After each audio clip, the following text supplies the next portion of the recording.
Pemirsa indahnya Ramadan, momen Lebaran nanti adalah saat kita, di mana umat Muslim merayakan kemenangan. Selama sebulan penuh di bulan suci ini, kita ditempa untuk menahan lapar, haus, serta menahan hawa nafsu. Saat merayakan Lebaran, makanan, minuman serba ada di meja ruang tamu hingga ke ruang makan. Tak hanya itu, pakaian serba baru dari merek terkenal, sepatu hingga tas mahal. Penampilan yang serba baru dan wah tersebut bisa jadi untuk menunjukkan keberhasilan atau kesuksesan selama 1 tahun bergelut dengan pekerjaan.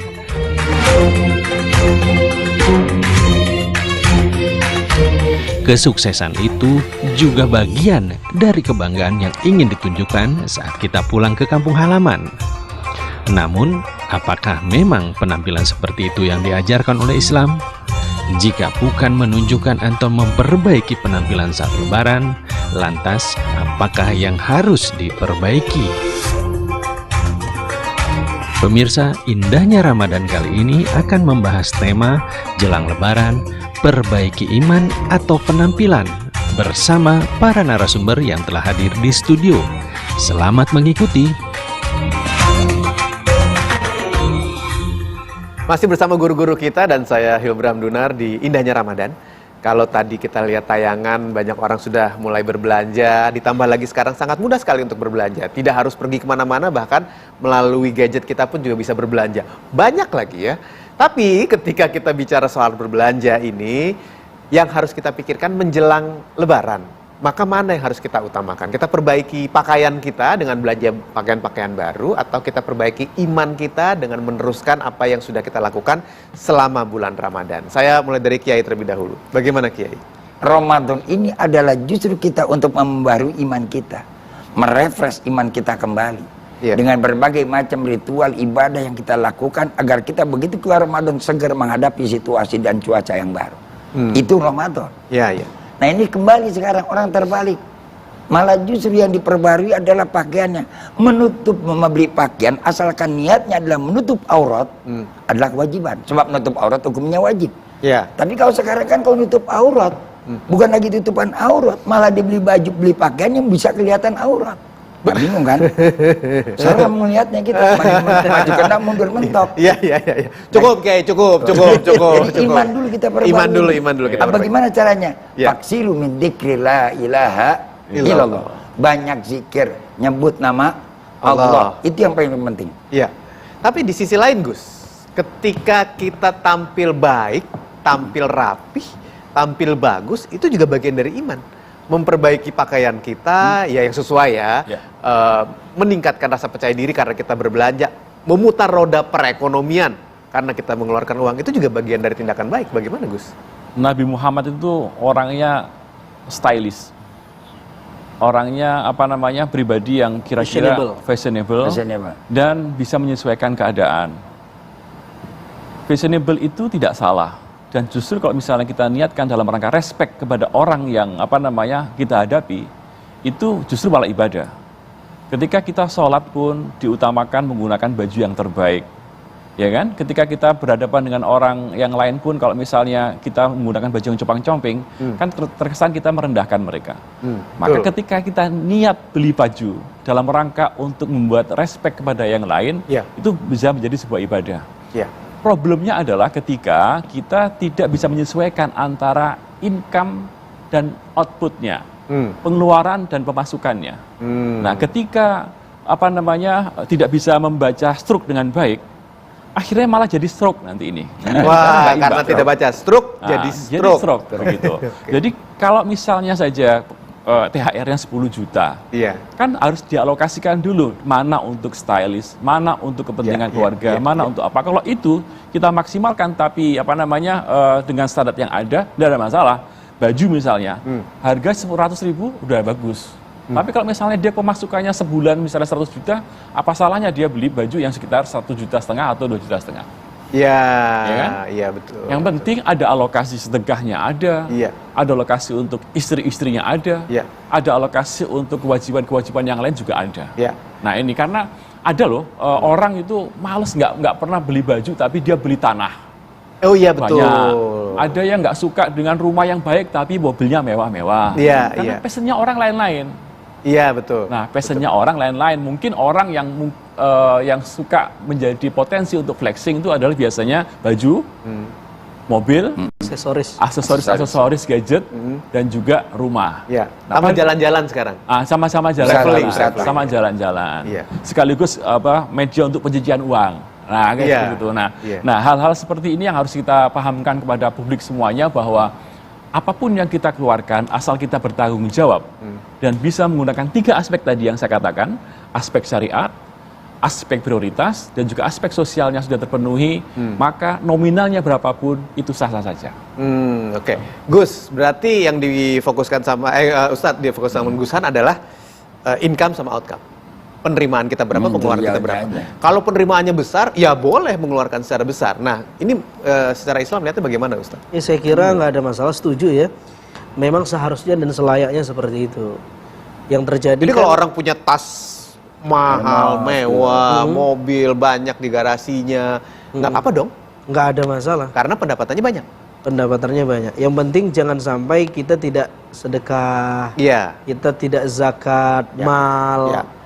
Itu cuma zakat mall gitu. Nah, ada alokasi kalau bahasanya Gus Han tadi, tasarrufannya jelas.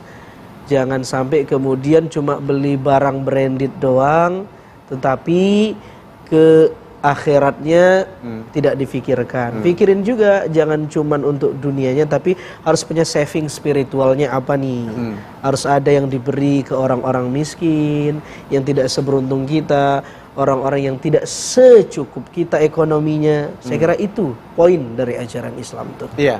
Jadi begini, Gimana, Kiai?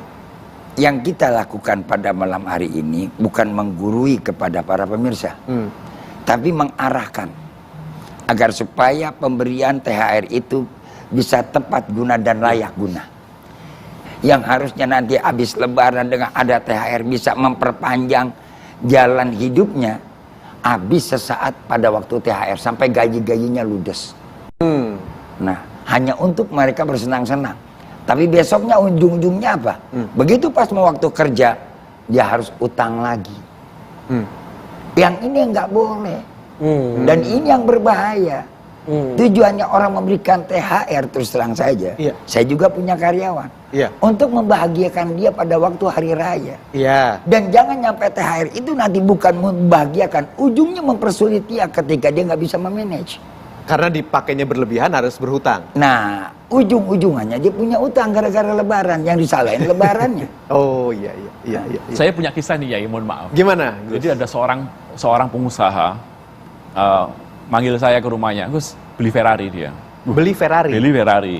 Mobilnya kan, bukan topi ya? Mobil Ferrari, mobil asli, ini mobil asli. Iya kali. Kalau saya juga Beli ada. Ferrari ya, Topinya kaosnya. ada. Kaosnya juga ada. Ada Di yang daerah di begitu. Jawa Timur yang jalannya nggak begitu baik, Iya. gitu kan.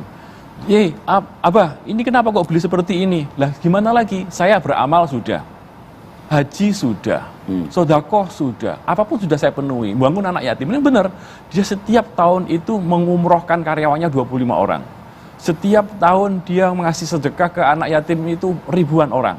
Dan setiap hari raya itu ribuan orang diberikan zakat sama dia. Sudah semuanya. Iya. Terus gimana sih kita dimintain pendapat seperti itu? Saya nggak bisa jawab. Karena memang dia sudah gimana lagi? Itu kerjanya apa ya, Gus? Adalah, barusan meninggal 2 tahun yang lalu. Oh, Jadi untuk menjadi contoh saja bahwa dia betul-betul untuk Seimbang. ada keseimbangan begitu ya. Iya. Walaupun di kacamata orang lain bahwa Ferrari itu berlebih-lebihan kan. Iya. Tapi bagi dia Enggak. itu nggak sama sekali. Wah, ini gitu. menarik. Ini menarik kalau kita bahas begini. Bagaimana menyeimbangkannya antara berlebihan dengan kepantasan. Iya. Kelayakan. Oke. Kelayakan ya, apabila orang tersebut memang memiliki harta untuk melakukan hal tersebut. Akan kami bahas sebentar lagi, jangan kemana-mana.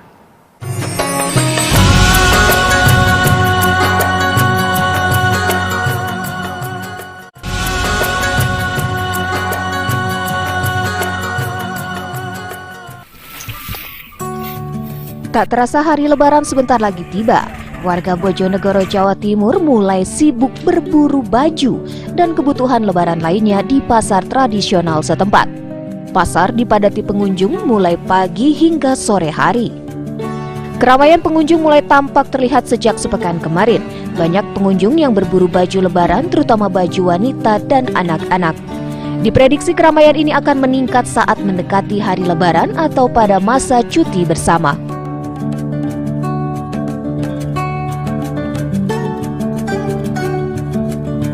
Lumayan ramai kalau untuk hari Jumat, Sabtu, Minggu itu lumayan ramai, Mbak. Sampai berapa persen untuk peningkatan?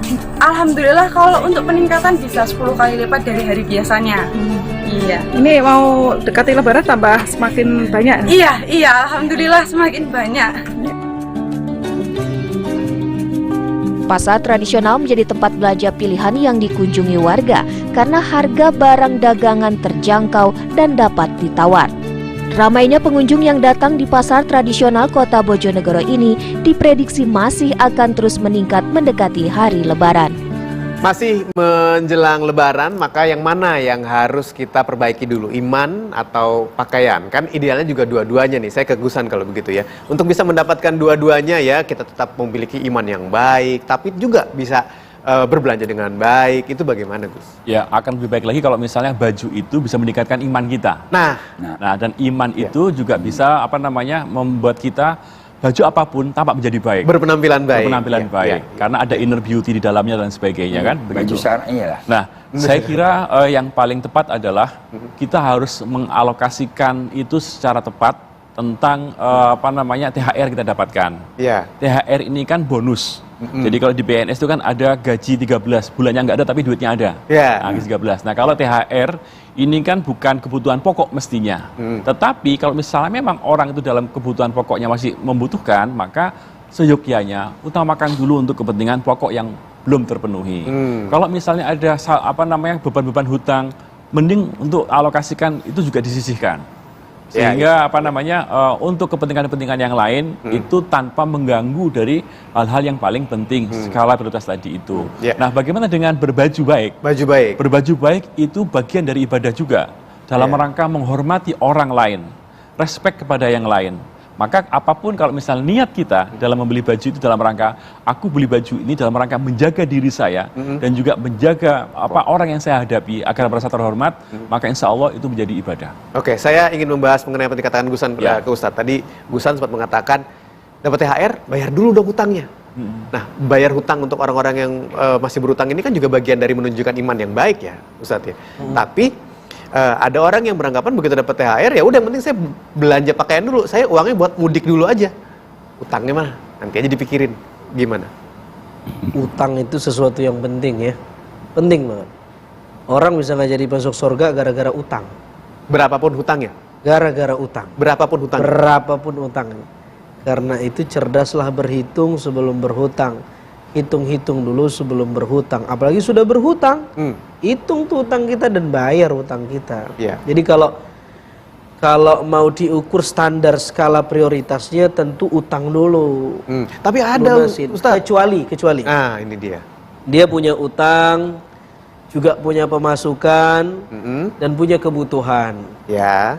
Lalu kemudian pemasukan ini dia hitung-hitung bisa untuk kebutuhannya, tapi di saat yang sama dia ukur-ukur nanti jeda beberapa bulan akan ada pemasukan lagi, dia hitung-hitung masih ketutup utangnya.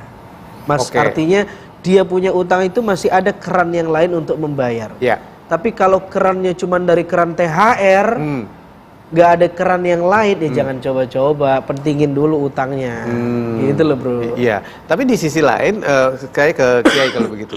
Ada orang yang ya mas kayak Ustadz bilang, nanti juga ada lagi rezekinya buat bayar utang. Ini kan THR buat anak-anak, buat anak istri, biar bisa mudik, biar bisa beli. Belum jelas berarti ya, nanti ya juga ada. Bagaimana? Ini kan sesuatu yang misteri lagi kembali. Sebab bicara nanti kan bicara yang akan datang yang nggak pernah akan tahu. Jangan masalah rezeki yang dibicarakan masih nanti akan datang. Tapi apakah kematian dia tahu juga? Kalau utang kan kita bawa mati ini utang. Iya. Mumpung lagi ada itu rezeki, mumpung Allah kasih itu kesempatan, apa yang menjadi tanggungan kita, beban kita, mari kita beresin buru-buru hari ini. Sebab apa? Nanti akan datang kata Nabi baginda Rasul Nabi kita Muhammad Sallallahu Alaihi Wasallam. Siapa nanti orang yang paling termiskin, paling pailit dan paling susah?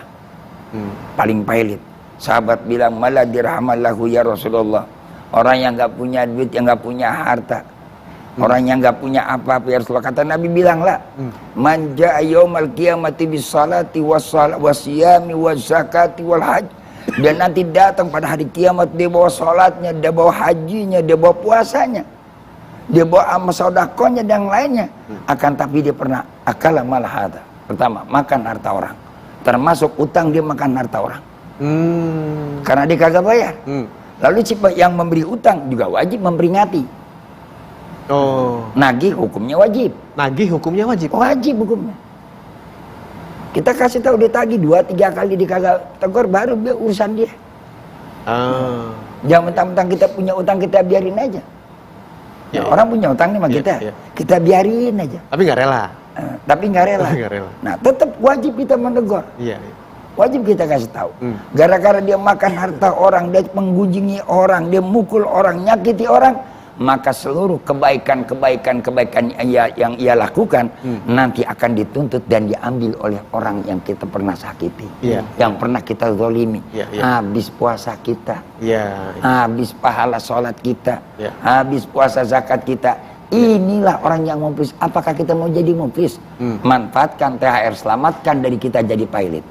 Iman juga kita perbaiki, dan kalau bisa pakaian juga kita bisa dapatkan yang baik. Masalahnya singkat sekaligus penutup. Masalahnya Lebaran itu sering dipolitisir oleh yang punya utang. Saya minta maaf ya lahir batin ya, utangnya mohon maaf ya. Akhirnya dia gak bayar utang, minta maaf doang. Jadi penting memprioritaskan hutang. Betapapun ada hadis yang juga memotivasi kita. Tidaklah seseorang yang memberi tangguhan kepada orang yang membayar, orang yang punya kesulitan membayar hutang, maka Allah akan menaunginya di bawah naungan arasy-Nya pada hari kiamat. Jadi orang yang memberi tangguhan kepada saudaranya yang punya hutang, dia permudah, dia tangguh waktunya, dia kasih jeda atau dia bayarkan, Allah memberikan naungan di arasy-Nya nanti pada hari kiamat. Baik, saya tambahin satu lagi. Sampai-sampai dalam doa salat hajat pun, itu adalah yang kita minta adalah bukanlah minta diselesaikan utang kita. Waladainan ila qadaita. Bayangkan begitu beratnya, besarnya itu utang, tanggung jawabnya kepada kita. Terima kasih Kiai Sumarno untuk tausiahnya. Ustadz Azhari Nasution, Gusan juga terima kasih, dan juga untuk Anda yang sudah menyaksikan indahnya Ramadan di hari ini. Insya Allah kita bertemu lagi di kesempatan selanjutnya. Saya Hilbram Dunar. Wassalamualaikum warahmatullahi wabarakatuh. Waalaikumsalam.